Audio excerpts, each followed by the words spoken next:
Today we're making paintings inspired by Ojibwe beadwork. Put your name on your piece of paper first, put it in the lower corner, and now you're going to draw a floral design or a plant design that's symmetrical.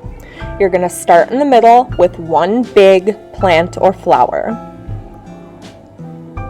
So I'm going to draw a flower that kind of looks like a daisy. So I'll do the circle in the middle and the petals all around. There's my big flower in the middle.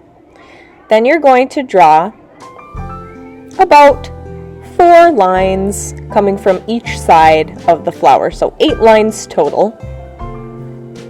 So 4 coming from one side, 4 coming from the other, making sure they're coming from the same place.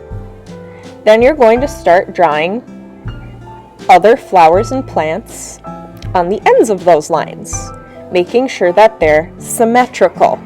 That means they look the same on either side of the big flower.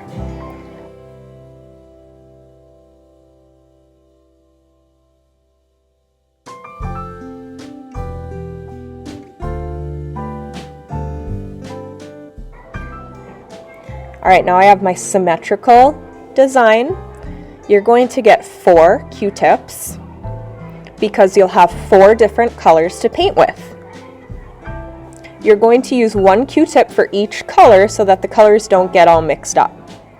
So I'm dipping my first Q-tip into the red. And instead of spreading the paint like a paintbrush, we're going to be dabbing it onto the paper because these paintings are inspired by Ojibwe beadwork. So the little dabs of paint kind of look like beads. This kind of painting takes a lot of patience, but imagine how much patience real beading takes.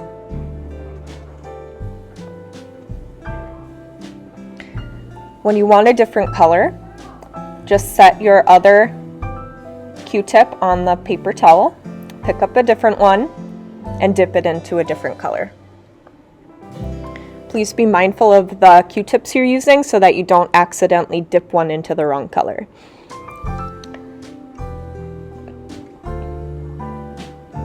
Now my video is sped up, but again, this type of painting takes a lot of patience, just like real beading takes a lot of patience. Take your time, do your best, and it's going to turn out great. Again, we're dabbing the Q-tip onto the paper. We're not spreading it like a paintbrush. Otherwise, we'd be using a paintbrush.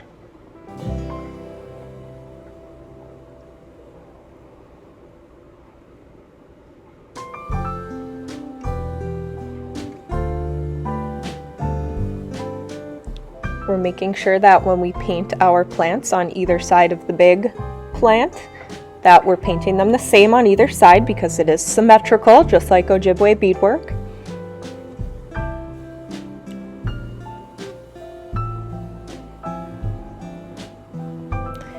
And I'm doing my best to get the colors almost right. Like I have these pumpkins at the bottom and I didn't have orange paint, so I just used some red and yellow paint to kind of look orangey. There's my finished painting.